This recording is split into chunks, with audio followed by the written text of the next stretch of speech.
രാധ ഞാൻ രാധ, കണ്ണനെ മറക്കാത്ത രാധ. രാധ ഞാൻ രാധ, കണ്ണനെ മറക്കാത്ത രാധ. വൃന്ദാവനം നീ മറന്നോ, മധുരയെ നീ മറന്നോ. വൃന്ദാവനം നീ മറന്നോ, മധുരയെ നീ മറന്നോ. രാധയെ നീ മറന്നോ, കണ്ണാ പൈക്കളെ നീ മറന്നോ. രാധയെ നീ മറന്നോ, കണ്ണാ പൈക്കളെ നീ മറന്നോ. രാധ രാധ രാധ രാധ, മറന്നിട്ടും മറക്കാത്ത രാധ, മറന്നിട്ടും മറക്കാത്ത രാധ. രാധേ രാധേ രാധേ രാധേ, മറന്നിട്ടും മറക്കാത്ത രാധ, മറന്നിട്ടും മറക്കാത്ത രാധ.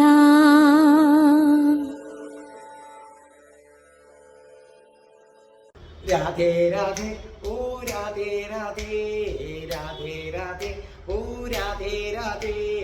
രാധേ രാധേ എന്ന ചാനലിൻ്റെ നാരായണീയൻ ക്ലാസ്സുകളിലേക്ക് എല്ലാ പ്രേക്ഷകർക്കും സ്വാഗതം. ഇന്ന് നമുക്ക് 7ാമത്തെ ദശകമാണ്, 6ാമത്തെ ശ്ലോകമാണ്, 70ാമത്തെ എപ്പിസോഡാണ്. ഇതിനു മുമ്പുള്ളതൊക്കെ പ്ലേലിസ്റ്റിലുണ്ട്. എല്ലാ തിങ്കളാഴ്ചയുമാണ് നാരായണീയം, എല്ലാ ചൊവ്വാഴ്ചയും രാധയുടെ പ്രണയം, എല്ലാ വ്യാഴാഴ്ചയും അഷ്ടപതി. സ്പോക്കൺ ഇംഗ്ലീഷിൻ്റെ ക്ലാസ് ഞാൻ ഇട്ടിട്ടുണ്ട്. എൻ്റെ അടുത്ത് ചേർന്ന് പഠിക്കണമെന്ന് ഒരുപാട് പേര് പറയുന്നു. അവർക്കൊക്കെ എന്നോട് ചേർന്ന് പഠിക്കാം. ഞാൻ കൊല്ലത്തുള്ളതാണ്. നിങ്ങൾക്ക് ദൂരെ നിന്നുള്ളവർക്ക് ഇവിടെ ആൺകുട്ടിക്കും പെൺകുട്ടിക്കും ഹോസ്റ്റൽ സൗകര്യങ്ങളുണ്ട്, നിന്ന് പഠിക്കാവുന്നതാണ്. അതേ കണക്ക് പ്ലേലിസ്റ്റ് എടുത്തു കഴിഞ്ഞാൽ നിങ്ങൾക്ക് പിന്നെ അഷ്ടാവക്ര ഗീതയുണ്ട്, അത് കേൾക്കണം. പ്ലേലിസ്റ്റിൽ ക്ഷേത്രങ്ങളെക്കുറിച്ചുണ്ട്, ഹിന്ദുക്കൾ അറിയേണ്ടവ എന്ന ഹെഡിങ്ങിലുള്ളത് ഉറപ്പായിട്ടും നിങ്ങൾ കേൾക്കണം. ഭക്തമീരയുടേതുണ്ട്. അതേ കണക്ക് നമ്മുടെ കൃഷ്ണപ്രിയ അതിമനോഹരമായി രാധാ സഹസ്രനാമം പാടിയിട്ടിട്ടുണ്ട്. അത് വരികൾ ഉൾപ്പെടെയുമുണ്ട്, വരികളില്ലാതെയുമുണ്ട്. പിന്നെ രാധാ കവചൻ 2 ഉണ്ട്, അത് 2ഉം ഞാൻ പഠിപ്പിച്ചിട്ടുണ്ട്. അപ്പോൾ നിങ്ങളത് 2ഉം നിങ്ങൾ കേൾക്കുക. രാധാ കവചം ചൊല്ലിയിട്ട് വേണം രാധാ സഹസ്രനാമം ചൊല്ലാൻ. അപ്പം നമുക്ക് തുടങ്ങാം. ഓം മഹാഗണപതയേ നമഃ. ഓം ശ്രീ രാധാകൃഷ്ണായ നമഃ. ഓം രാധായൈ സ്വാഹ. രാധേ രാധേ ഓ രാധേ രാധേ, രാധേ രാധേ ഓ രാധേ രാധേ, രാധേ രാധേ ഓ രാധേ രാധേ, രാധേ രാധേ ഓ രാധേ രാധേ, രാധേ രാധേ ഓ രാധേ രാധേ, രാധേ രാധേ ഓ രാധേ രാധേ. ബർസാനെ വാലി രാധാ റാണി കി ജയ്. എൻ്റെ മാതാവ് രാധാ റാണി കി ജയ്.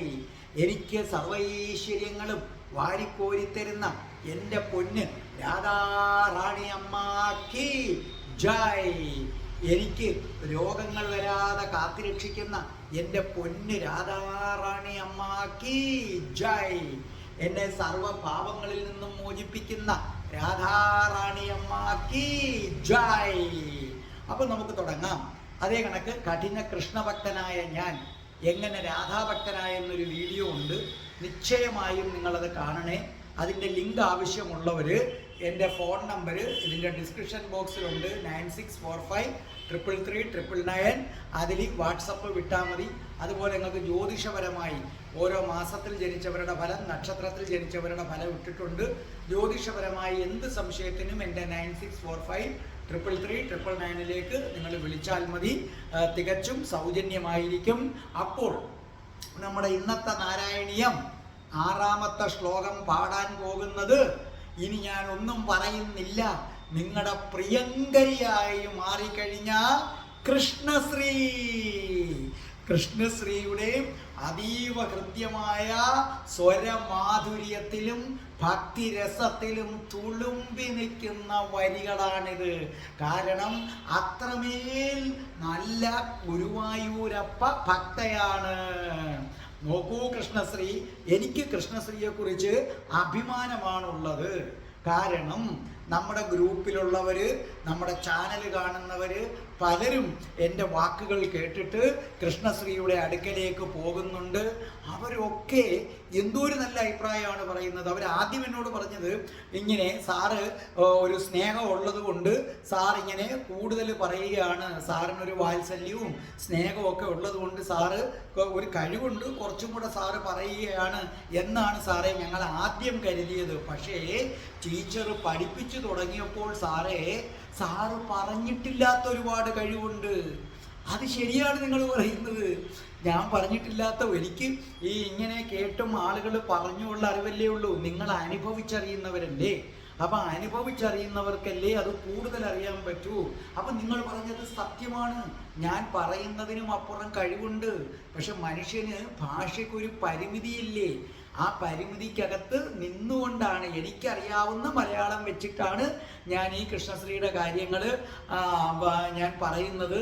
നമ്മുടെ ഇന്ദു തനൂജയൊക്കെ ഭയങ്കര നല്ല അഭിപ്രായമാണ് പറഞ്ഞിരിക്കുന്നത്.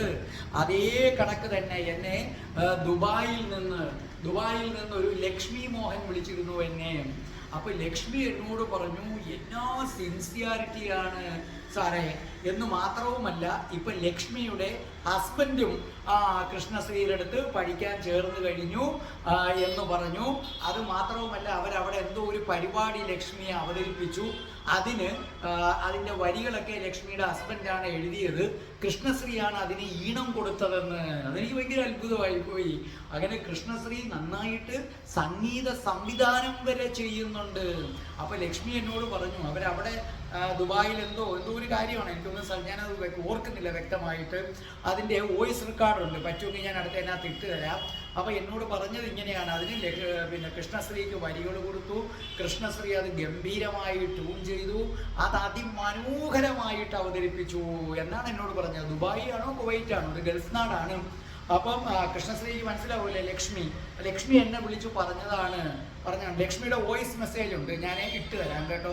ലക്ഷ്മിയുടെ വോയിസ് മെസ്സേജ് ഇട്ട് തരാം. അപ്പോൾ അവർ പറഞ്ഞത് ആ ലക്ഷ്മിയെ പിന്നെ കൃഷ്ണശ്രീ ഇട്ട് കൊടുത്ത ഈണം ഭയങ്കരമായി അട്രാക്റ്റ് ചെയ്തു. അവിടെ അവതരിപ്പിച്ചതിൽ അവരുടേതായിരുന്നു ഏറ്റവും നല്ല പ്രോഗ്രാം എന്നാണ് അവരെന്നോട് പറഞ്ഞത്.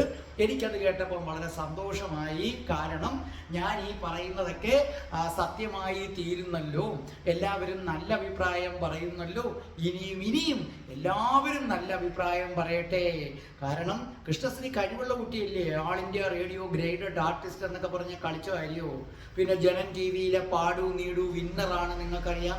ഏഷ്യാനെറ്റ് പോലുള്ള ഒരു വലിയ ചാനലിൽ സൂപ്പർ വോയിസ് സെമി ഫൈനലിസ്റ്റ് എന്നൊക്കെ പറഞ്ഞ എന്നാ കഥ. ഫ്ലവർ TV-യിൽ മ്യൂസിക്കൽ വൈഫ് റണ്ണറപ്പാണ്. അതാണ്. പിന്നെ പ്ലേബാക്ക് സിംഗർ അല്ലേ, റെക്കോർഡിംഗ് ആർട്ടിസ്റ്റ് അല്ലേ, സ്റ്റേജ് പെർഫോമർ അല്ലേ, പിന്നെ ടീച്ചർ ആൻഡ് വോക്കൽ ട്രെയിനർ അല്ലേ. ശരിക്കും പറഞ്ഞ ഒരു വേഴ്സറ്റൈൽ ജീനിയസ് ആണ് കൃഷ്ണശ്രീക്ക് ഇതൊക്കെ കഴിയുന്ന എന്തുകൊണ്ടാണെന്ന് ഞാൻ പറഞ്ഞുതരാം. കൃഷ്ണശ്രീ ഗുരുവായൂരപ്പൻ്റെ ഭക്തിയല്ലേ. ഗുരുവായൂരപ്പന് വേണ്ടി ഇങ്ങോട്ട് ചോദിച്ചു പാടിത്തരികയല്ലേ. അപ്പോൾ പിന്നെ ഗുരുവായൂരപ്പൻ കനിയാതിരിക്കുമോ? ഗുരുവായൂരപ്പൻ കനിഞ്ഞനുഗ്രഹിച്ചു. അങ്ങനെ നമ്മുടെ കൃഷ്ണശ്രീ അതിമനോഹരമായി പാടുന്നു. കേട്ടാലും. എന്നിട്ട് ഞാൻ പഠിപ്പിച്ചു തരാം. നാനാദിവ്യവധൂജനൈരഭിവൃതാ വിദ്യുല്ലതാതുല്യയാ വിശ്വോന്മാദനഹൃദ്യഗാത്രലതയാ വിദ്യുദിതാ ശാന്തരാ पादाम्बुजसौरभैककुतुका लक्ष्मीः स्वयं लक्ष्यते यस्मिन् विस्मय नीय दिव्यविभवं तत्ते पदं देहि मे.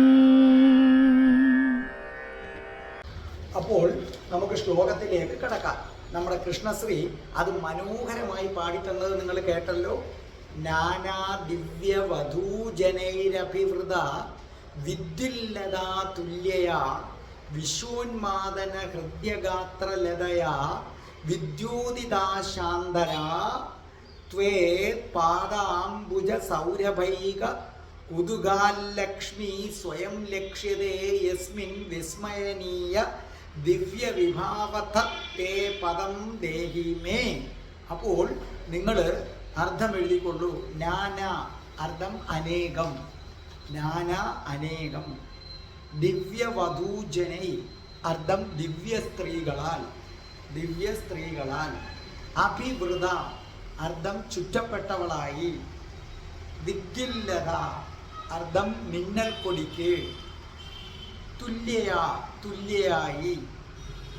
വിശ്വോന്മാദക വിശ്വത്തെ മോഹിപ്പിക്കുന്ന, അതായത് ലോകത്തെ മോഹിപ്പിക്കുന്ന.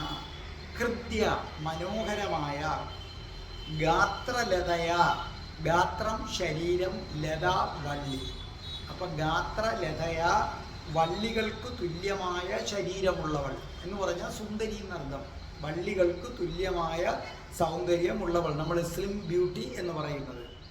വിദ്യോതിദാശാന്തര അർത്ഥം പ്രകാശിക്കപ്പെട്ട ദിക്കുകളോട് കൂടിയവൾ, പ്രകാശിക്കപ്പെട്ട ദിക്കുകളോട് കൂടിയവൾ. ഇനി ത്വത് അർത്ഥം അങ്ങയുടെ. പാദാംബുജ അർത്ഥം താമരപ്പൂ പോലുള്ള പാദങ്ങൾ. നമ്മൾ പാദ അരവിന്ദങ്ങൾ എന്ന് പറയുന്നത് താമരപ്പൂ പോലുള്ള പാദങ്ങൾ. സൗരഭൈക അർത്ഥം സുഗന്ധമുള്ള, സുഗന്ധമുള്ള. കുതുക കൗതുകമുള്ളവളായി. ലക്ഷ്മി ലക്ഷ്മി ദേവി. സ്വയം ലക്ഷ്യതേ സ്വയം പ്രത്യക്ഷപ്പെടുന്ന. യസ്മിൻ എവിടെയോ. വിസ്മനീയം വിസ്മനീയം വിസ്മയപ്പെടുത്തുന്ന. ദിവ്യ വിഭവ ദിവ്യ വിഭവങ്ങളോടു കൂടി. ദിവ്യ വിഭവ ദിവ്യ വിഭവങ്ങളോടു കൂടി. തത്തേ പദം അർത്ഥം അപ്രകാരമുള്ള ഭഗവാന്റെ പാദം, അപ്രകാരമുള്ള ഭഗവാന്റെ പാദം. മേ ദേഹി എനിക്ക് തന്നാലും, മേ ദേഹി എനിക്ക് തന്നാലും. അപ്പൊ ഇവിടെ എന്താ പറയുന്നതെന്ന് നോക്കാം. ലക്ഷ്മി ദേവിയെ കുറിച്ച് പറയുകയാണ് ഇവിടെ. ദേവിയെ ചുറ്റി, ലക്ഷ്മി ദേവിയെ ചുറ്റി അനേകം ദിവ്യ സ്ത്രീകളുണ്ട്. ഒരു ദേവിയെ സംബന്ധിച്ചിടത്തോളവും ഈ ദിവ്യ സ്ത്രീകളെ സംബന്ധിച്ചിടത്തോളവും അവർ മിന്നൽ കൊടിക്ക് തുല്യാണ്. ഈ ലോകത്തെ മുഴുവനും മോഹിപ്പിക്കുന്ന ശരീരത്തോടു കൂടിയവളാണ് ലക്ഷ്മി ദേവി എന്ന് പറയുന്നത്.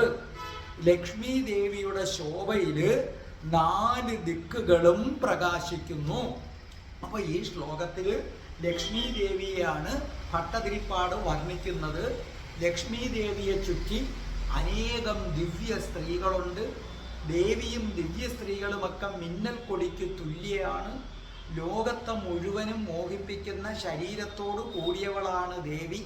ദേവിയുടെ ശോഭയിലാകട്ടെ ഈ ദിക്കുകളെല്ലാം പ്രകാശിക്കുന്നു.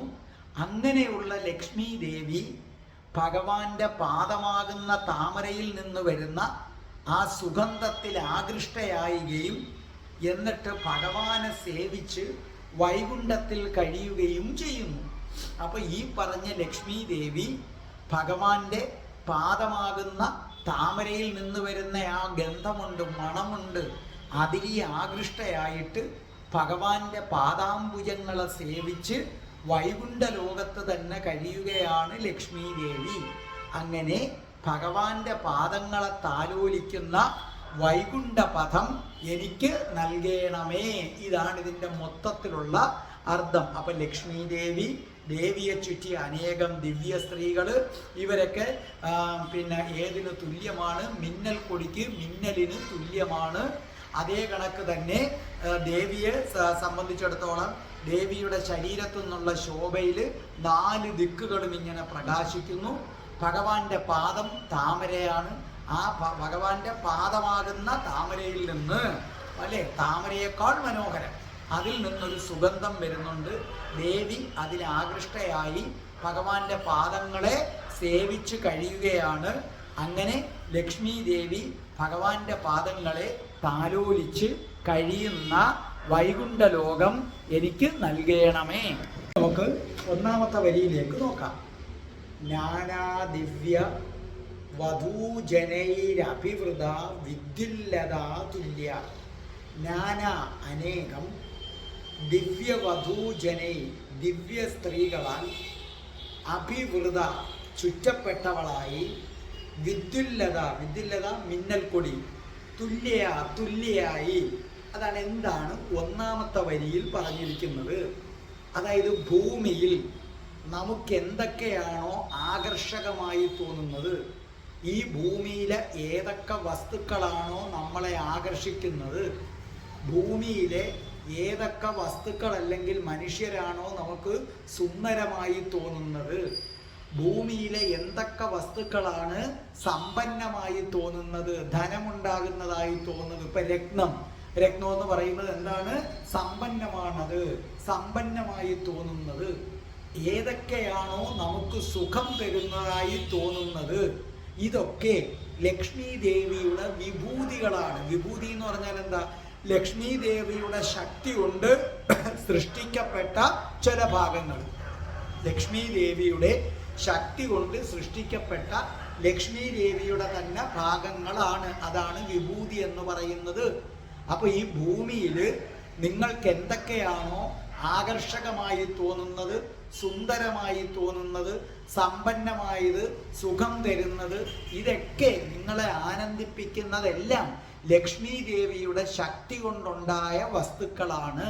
പക്ഷേ ഭൂമിയിൽ ദേവി അസ്ഥിരയാണ്. ഒരിടത്തും സ്ഥിരമായിട്ട് എന്ത് ചെയ്യത്തില്ല, നിൽക്കത്തില്ല. നിങ്ങൾക്കാർക്കെങ്കിലും ഈ ഭൂമിയിൽ എന്നും ആകർഷകമായ ഒരു വസ്തു കാണിച്ചു തരാമോ? എന്നും സുന്ദരമായിരിക്കുന്ന ഒരു വസ്തു കാണിച്ചു തരാമോ? ഇല്ല. ഈ ലോകത്ത് ഒരു വസ്തുവും ആകർഷകവും സുന്ദരവുമായി അനേക നാള് സ്ഥിതി ചെയ്യുകയില്ല. എല്ലാ കാലത്തും സുഖം തരുന്ന ഒന്നില്ല.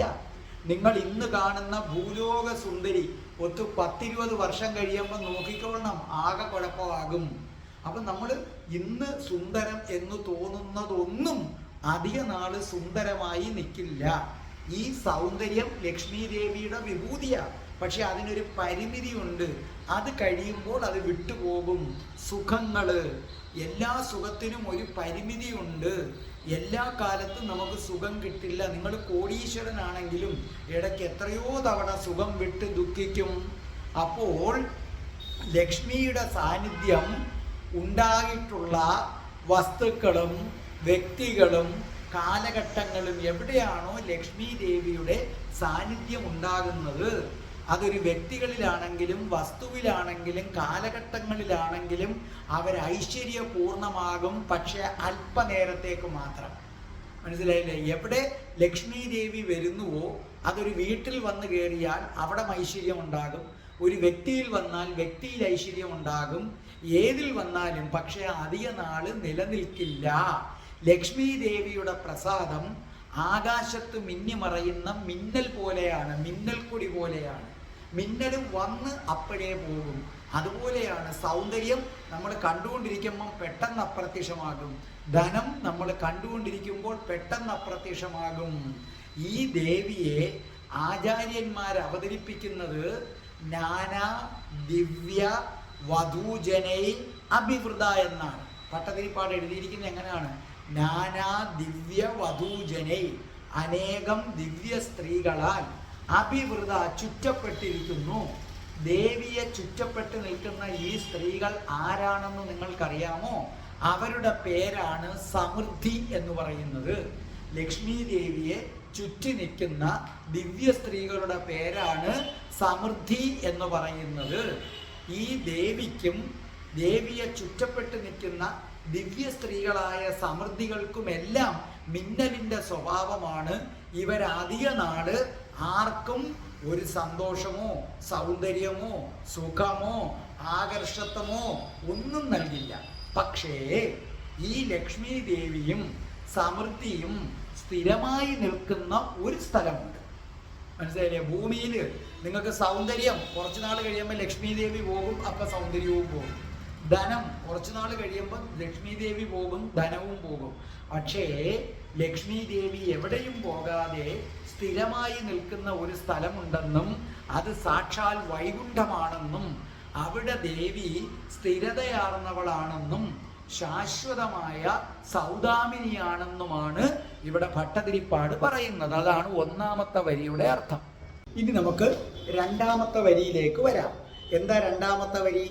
വിശ്വോന്മാദന ഹൃദ്യഗാത്രലതയ വിദ്യോതി ശാന്തര. അതായത് വിശ്വോന്മാദന, ലോകത്തെ മുഴുവൻ മോഹിപ്പിക്കുന്ന, ഹൃദ്യ മനോഹരമായ, ഗാത്രലതയ, ഗാത്രം ശരീരം, ലത വള്ളി, വള്ളി പോലെയുള്ള മൃദുലമായ ശരീരം, വിദ്യോതിത ശാന്തര, പ്രകാശിപ്പിക്കപ്പെട്ട ദിക്കുകളോട് കൂടിയവളും. അതായത് ദേവിയെ സംബന്ധിച്ചിടത്തോളം ഈ വിശ്വത്തെ മുഴുവനും മോഹിപ്പിക്കുന്നവളാണ് ആരെന്ന് പറയുന്നത് ലക്ഷ്മി ദേവി. ലക്ഷ്മി ദേവിയുടെ ശരീരമാകട്ടെ ലതഗാത്ര, അതായത് ഗാത്രലത എന്ന് പറഞ്ഞ ശരീരം വള്ളികൾ പോലെ വളരെ മൃദുലവും സുന്ദരവുമാണ്. നമ്മൾ ഭാഷയിൽ പറഞ്ഞ സ്ലിം ബ്യൂട്ടി. ദേവിയുടെ ശോഭയിൽ 4 ദിക്കുകളും അങ്ങനെ വൈകുണ്ഠത്ത് പ്രകാശിക്കുകയാണ്. ഇവിടെ ലക്ഷ്മി ദേവിക്ക് ഭട്ടതിരിപ്പാട് 2 വിശേഷണങ്ങൾ നൽകുന്നു. ഒന്ന് വിശ്വോന്മാദന ഹൃദ്യ ഗാത്രലതയ, 2 വിദ്യോതിത ശാന്തയ. ഒന്നാമത്തത് എന്താണ്? വിശ്വോന്മാദ ഹൃദ്യഗാത്രലതയ എന്ന് പറഞ്ഞാൽ ദേവിയെ സംബന്ധിച്ചിടത്തോളം വിശ്വത്തെ മോഹിപ്പിക്കാൻ, ഉന്മാദ അവസ്ഥയിലെത്തിക്കാൻ ദേവിക്ക് കഴിയും. ഈ ഉന്മാദ അവസ്ഥയെന്ന് പറഞ്ഞാൽ നിങ്ങൾ ഉദ്ദേശിക്കുന്ന ഉന്മാദമല്ല. എന്താണ് ഇവിടെ ഉന്മാദാവസ്ഥ എന്ന് പറഞ്ഞാൽ? നമുക്ക് ഭൂമിയിലെ കാര്യം എടുക്കാം. അതായത് ധനം. മനുഷ്യന് ധനം ലഭിക്കുമ്പോൾ അവൻ അഹങ്കാരത്തിൻ്റെ ഉന്മാദതയിലെത്തും. അധികാരം, അത് കിട്ടുമ്പോഴും ഉന്മാദത്തിലെത്തും അവൻ. സൗന്ദര്യം, ഇച്ചിരി സൗന്ദര്യം കൂടിപ്പോയാൽ പിന്നെ പറയണ്ട. കീർത്തി, നിങ്ങൾക്ക് പ്രശസ്തി വന്നു കഴിഞ്ഞാൽ, ജ്ഞാനം വന്നാൽ പിന്നെ പറയണ്ട. ഒരു ഇച്ചിരി ജ്ഞാനം കിട്ടിയാൽ മതി. ഇപ്പം തന്നെ ഓരോരുത്തർ പുരാണങ്ങളിൽ നിന്ന് അവിടെ ഇവിടെയും 4 ശ്ലോകം പഠിച്ചു വെച്ചിട്ട് എന്തൊരു അഹങ്കാരത്തോടു കൂടിയാണ് പറയുന്നത്. ഇന്ന ബുക്കിൽ ഇന്നത് പറഞ്ഞിട്ടുണ്ട്. മനസ്സിലായില്ലേ? അപ്പം ദേവി നിങ്ങൾക്ക് ഉന്മാദാവസ്ഥയിൽ എത്തിക്കാൻ തരുന്ന 5 കാര്യങ്ങളുണ്ട്.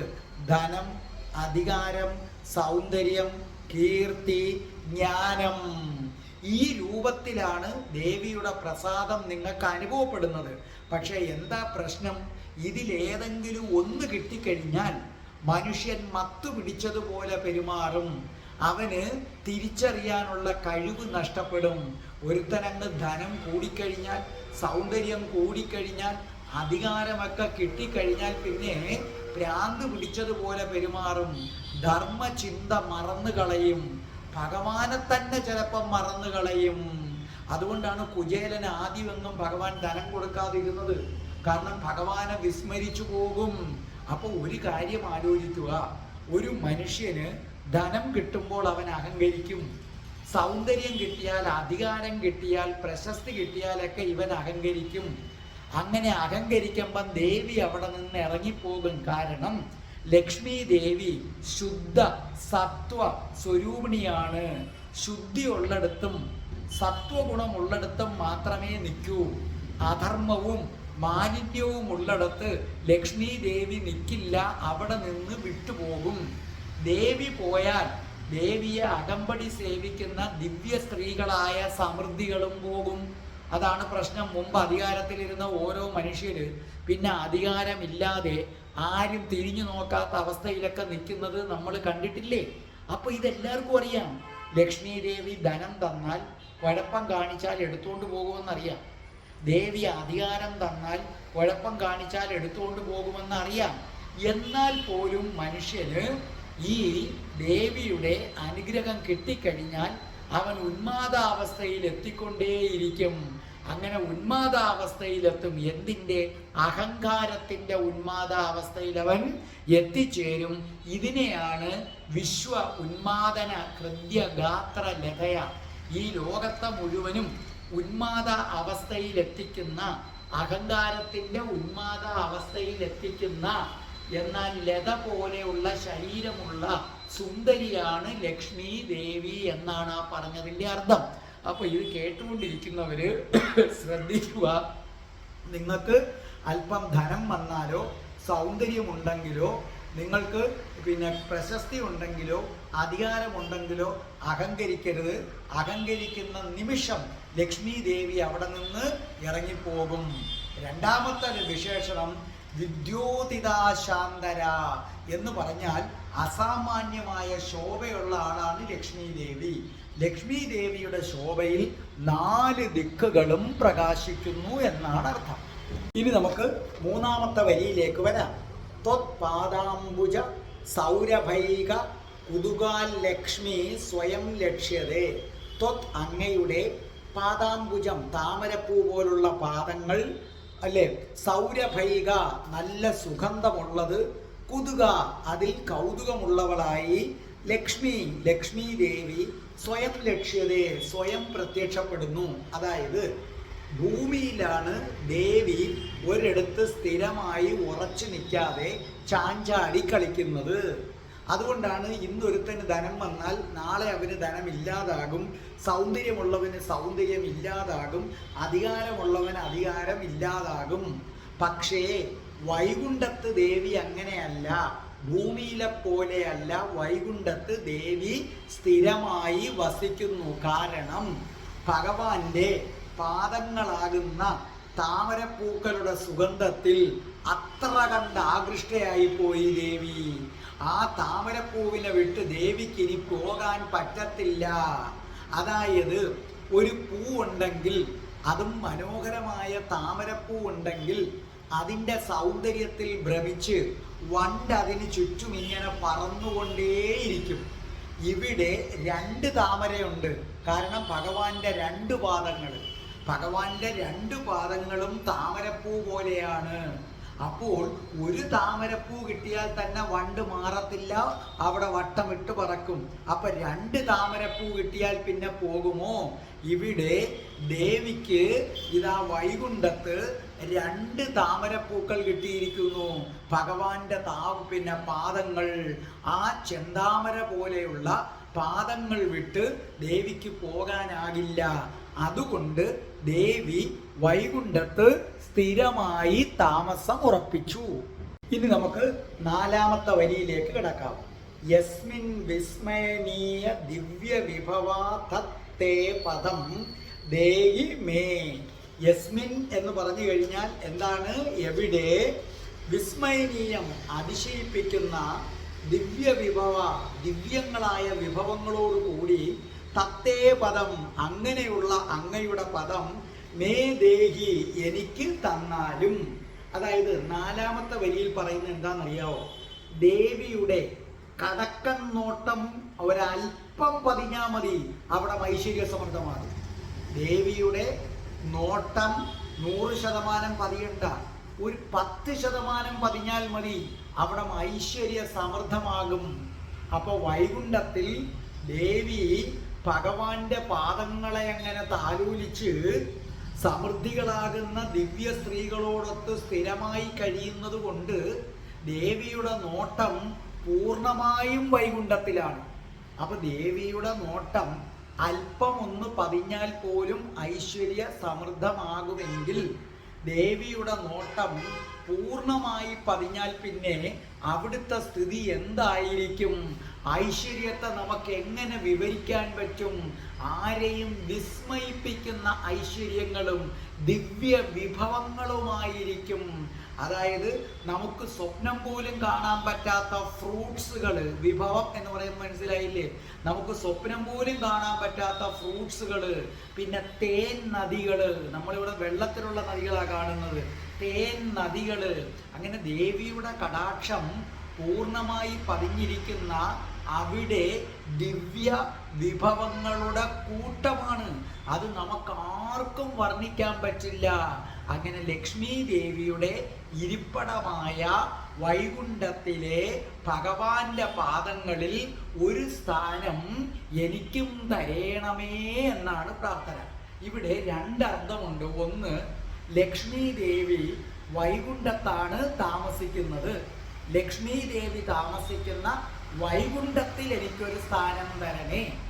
രണ്ടാമത്തതെന്ന് പറയുന്നത് ഭഗവാന്റെ പാതാരവിന്ദങ്ങളിൽ എനിക്ക് സ്ഥാനം തരണേ. ഒന്ന്, ലക്ഷ്മി ദേവി താമസിക്കുന്ന വൈകുണ്ഠത്തൊരു സ്ഥാനം. രണ്ട്, ഭഗവാന്റെ പാതാരവിന്ദങ്ങളിൽ എനിക്കും ഒരു സ്ഥാനം തരേണമേ എന്ന് പറഞ്ഞാൽ ഭഗവാന്റെ പാദസ്മരണ എൻ്റെ ഹൃദയത്തിൽ ഉണ്ടാകണേ. ഭഗവാന്റെ പാദം എൻ്റെ ഹൃദയത്തിൽ ഉറയ്ക്കാൻ അനുഗ്രഹിക്കണേ. എന്തുകൊണ്ട്? ഭഗവാന്റെ പാദങ്ങളിൽ ആകൃഷ്ടയായിട്ടാണ് ലക്ഷ്മി ദേവി വൈകുണ്ഠത്ത് വസിക്കുന്നത്. അപ്പൊ ഭഗവാന്റെ പാദം നമ്മുടെ ഹൃദയത്തിൽ ഉണ്ടെങ്കിൽ ലക്ഷ്മി ദേവി സ്ഥിരമായി നമ്മുടെ ഹൃദയത്തിൽ കാണും.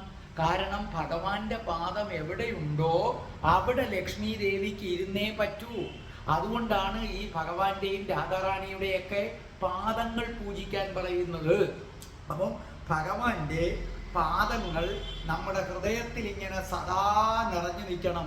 ശരിക്കും പറഞ്ഞാൽ കൃഷ്ണന്റെ മുഖമല്ല, കൈയല്ല, കാലല്ല, പാദമാണ് നിറഞ്ഞിരിക്കേണ്ടത്.